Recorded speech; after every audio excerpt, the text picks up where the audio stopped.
ఇది మీరు ఎన్నుకున్న ప్రజాప్రభుత్వం. మీ దీవెనతో ఉన్న ఈ ప్రజాప్రభుత్వంలో పేదవాళ్ళందరికీ వైద్యానికి ఆరోగ్యానికి ఈ ప్రభుత్వం పెద్దపీట వేయడమే కాకుండా సంక్షేమ కార్యక్రమాలు ప్రతి పేదవాడికి అండగా ఉండే విధంగా గౌరవ ముఖ్యమంత్రి రేవంత్ రెడ్డి గారి నాయకత్వంలోని మన ప్రభుత్వం పేదవాళ్ళకి అనేక సంక్షేమ కార్యక్రమాలు ఈనాడిస్తుంది.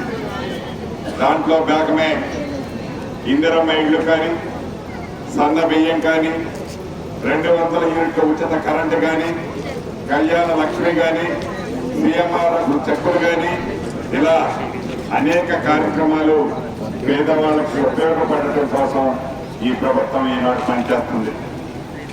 మీకు తెలిసిందే, రాష్ట్ర ఆర్థిక పరిస్థితి బాగలేకపోయినా పేదవాళ్ళ సంక్షేమానికి, పేదవాళ్ళకి భరోసా ఇచ్చే దాంట్లో ఈ ప్రభుత్వం ఎన్ని ఆర్థిక ఇబ్బందులున్నా పేదవాళ్ళకి చేసే దాంట్లో ముందంజలో ఉంటాం. గతంలో ప్రతి నియోజకవర్గానికి 3,500 ఇళ్ళు ఇచ్చాం. రెండో విడత కూడా ఈ నెలలో చివరిలోనో వచ్చే నెల మొదట్లోనో రెండో విడత ఇస్తాం.